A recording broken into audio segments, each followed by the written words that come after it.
eu dou um conselho absolutamente da minha avó, uma imigrante alemã que passou a vida inteira quase no Brasil. Não toquem tambor para maluco dançar. Não toquem tambor para maluco dançar. Quando alguém começar a berrar, a adjetivar com os olhos dados, vão se afastando lentamente, concordem, tenham reações bovinas, e saiam correndo,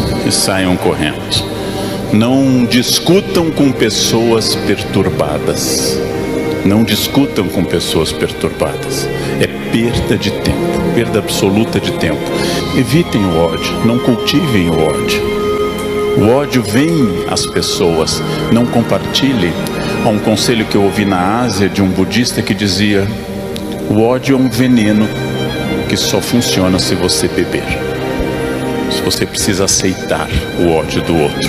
Afastem-se disso, porque tem tanta gente interessante, tem tanta gente desafiadora, que as nossas dúvidas têm que ser de várias ordens. Nossas dúvidas são lícitas, são boas, mas nossas dúvidas não podem ser longe da ética, não podem ser longe de princípios.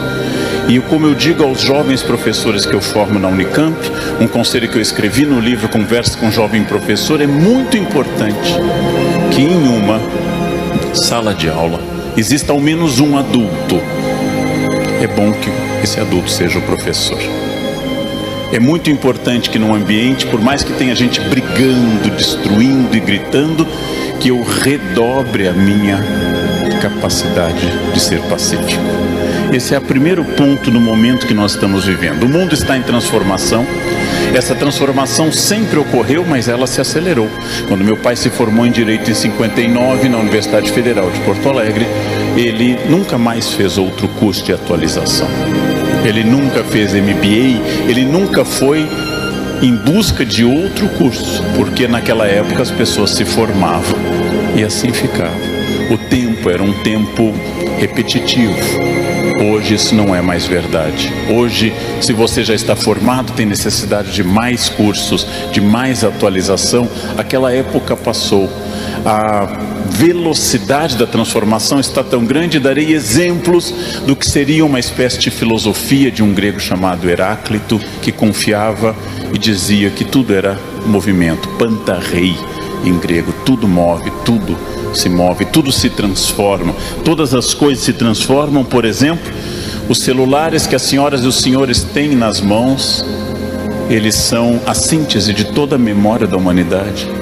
Todas as coisas que nós já produzimos como espécie humana estão lá. Todas as poesias, todas as obras de arte, todas as músicas estão ao nosso alcance. Isso é uma revolução. Isso é uma radicalização da Revolução de Gutenberg. Isso é a radicalização da imprensa. Nós capilarizamos, atomizamos o conhecimento. Essa transformação também atinge um fato importante. A maior empresa de transporte urbanos do planeta não tem um único carro. Ela é um aplicativo na nuvem. E se você não sabe o que é nuvem, você tem diploma de datilografia. Isso é uma característica. Você não sabe o que é nuvem, pensa em nuvem e acha que é um fenômeno meteorológico, você tem diploma de datilografia e fez o SPP na escola. Mais uma mudança importante para a gente registrar: a maior empresa de hospedagem do planeta, Airbnb, não tem um único hotel. Ela é um algoritmo de hospedagem, ela é um programa da nuvem também. Ou seja, essa é uma mudança enorme. Claro que já no século XVI Camões nos disse: mudam-se os tempos, mudam-se as vontades. Mas hoje essa mudança não é mais de uma geração para outra. Não é mais de uma geração para outra, ela é uma mudança imediata. Entre 2010 e 2017 já temos um outro comportamento tecnológico. Uma pessoa de 15 anos já não pertence mais à geração tecnológica de alguém de 25. Ora, tudo isso, claro que assusta mais quem nasceu antes. E eu vou lembrar que nós temos 3 grandes etapas de valor na história humana. A primeira etapa, que nos dominou desde a pré-história, foi a força física. Era o guerreiro mais forte que dominava a tribo. que tinha valor como líder. Essa força física foi substituída pela força do capital. Quem é mais rico manda na sociedade. Não preciso mais ser o mais forte, basta ter mais dinheiro. Chegou a hora do velhinho gostoso e rico. Não precisa mais ser o mais forte. Eu posso ser o Neymar e serei lindo, desde que o dinheiro e a fama me acompanhem. Esse é um novo critério. É claro que força física ainda conta, é claro que dinheiro é fundamental, mas nós temos uma terceira etapa e essa pouca gente se deu conta. Hoje o que manda no mundo é a inteligência e não a força física. E apesar do capital ser fundamental, o capital hoje deriva da inteligência e não da produção. Não é mais o dono da usina siderúrgica, não é mais o montador de automóveis que é o milionário, mas é o fundador do Facebook, de um programa. É o fundador do Google e assim por diante. São essas pessoas que hoje são responsáveis pela maior circulação de capital no mundo.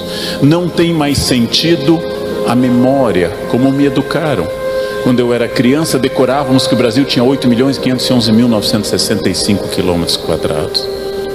Nossas professoras, eu fiz um colégio interiorano, católico alemão no Rio Grande do Sul, ficavam felizes que nós soubéssemos que o Novo Testamento tinha 27 livros, 4 evangelhos, 1 Atos dos Apóstolos, 14 cartas de Paulo, um conjunto de cartas católicas e um Apocalipse.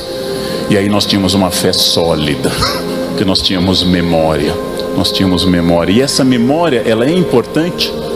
A memória é uma coisa importante, porém, o que hoje determina não é a memória, a primeira instância da inteligência, mas o que eu crio a partir da memória, que é a inteligência. Antes era culto, quem soubesse que a capital da Mongólia era o Ulaanbaatar, o do Nepal era Katmandu, quem soubesse que Lagos era a maior cidade da Nigéria, que o rio Congo era o único rio que atravessava o Equador 2 vezes. Nossa, que pessoa culta. Hoje isso está no Google. Isso está no Google, você não precisa mais decorar isso. Você decora se quiser, mas hoje a inteligência nos libertou da memória. E isso é fundamental. Memória entendida na filosofia clássica como uma das instâncias da alma para Aristóteles. Memória entendida como um dom do Espírito Santo. Memória entendida como uma série de valores, mas hoje apenas o primeiro passo para a criação, para a inteligência, para aquilo que você pode fazer como iniciativa e criatividade. E isso é muito importante, porque isso vai revolucionar a maneira de eu ensinar crianças e jovens. Ou seja, não mais para repetição, não mais para o padrão, mas para a criação.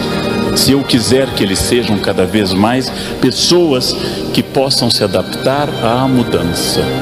E é difícil. E por que é difícil me adaptar à mudança? Porque o primeiro limite é aquilo que eu, mais velho, valorizo, que é a tradição. Ora, por que é que o cérebro humano valoriza a tradição? Porque o cérebro humano é uma máquina eficaz, que gosta de economizar energia.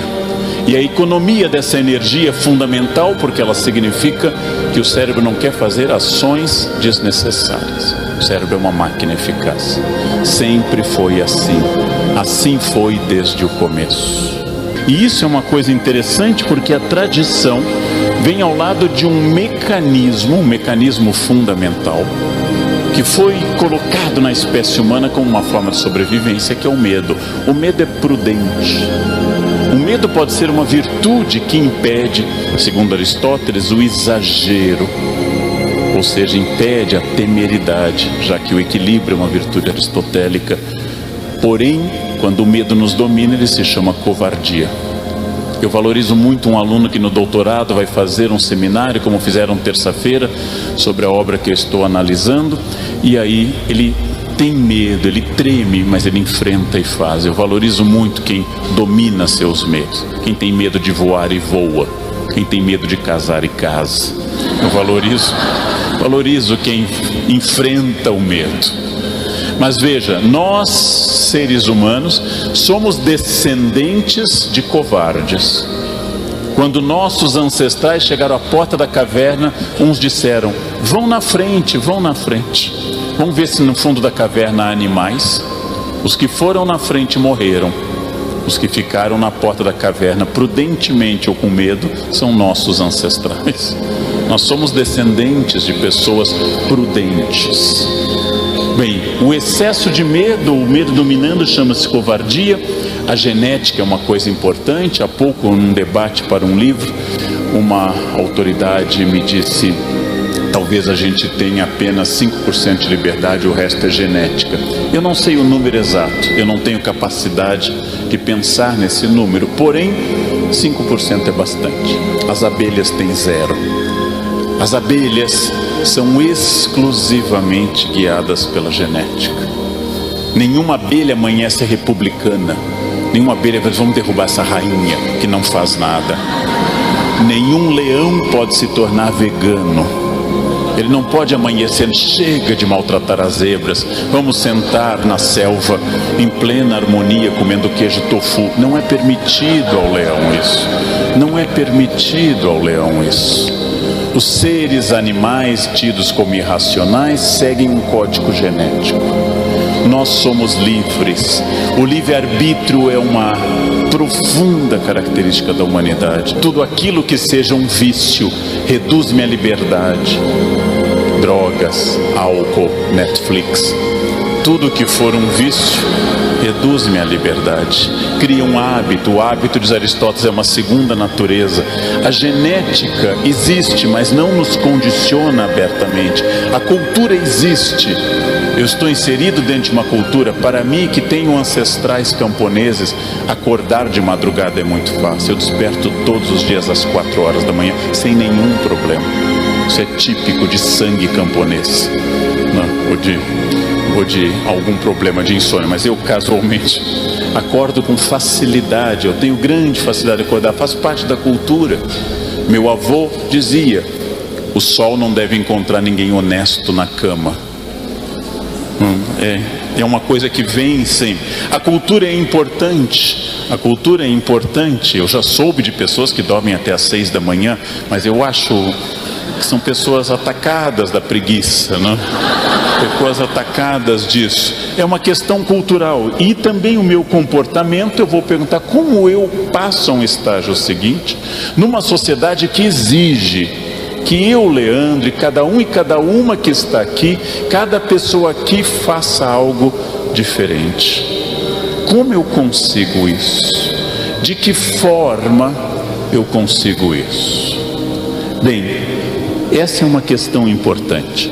Lendo neurocientistas, eu fui iluminado por um conhecimento que até então eu não tinha, e lendo grandes autores neurocientistas como o professor Antônio Damasio, português, Suzana Herculano Holtzel, brasileira, eles foram indicando que os neurônios, quando produzem um hábito, como, por exemplo, acordar às 4 da manhã, ou comer algo, ou dizer uma saudação ritual, não apenas um neurônio encosta no outro com impulso elétrico, como sabemos, mas cria uma ligação biológica. Dessa forma, o neurônio acaba ficando ligado ao outro através do hábito, e toda vez que eu repito aquele hábito, é muito bom para o meu corpo. Ele vai gastar menos energia. A vida tomada de hábitos, a vida tomada de repetições sistemáticas, é uma vida profundamente econômica de energia.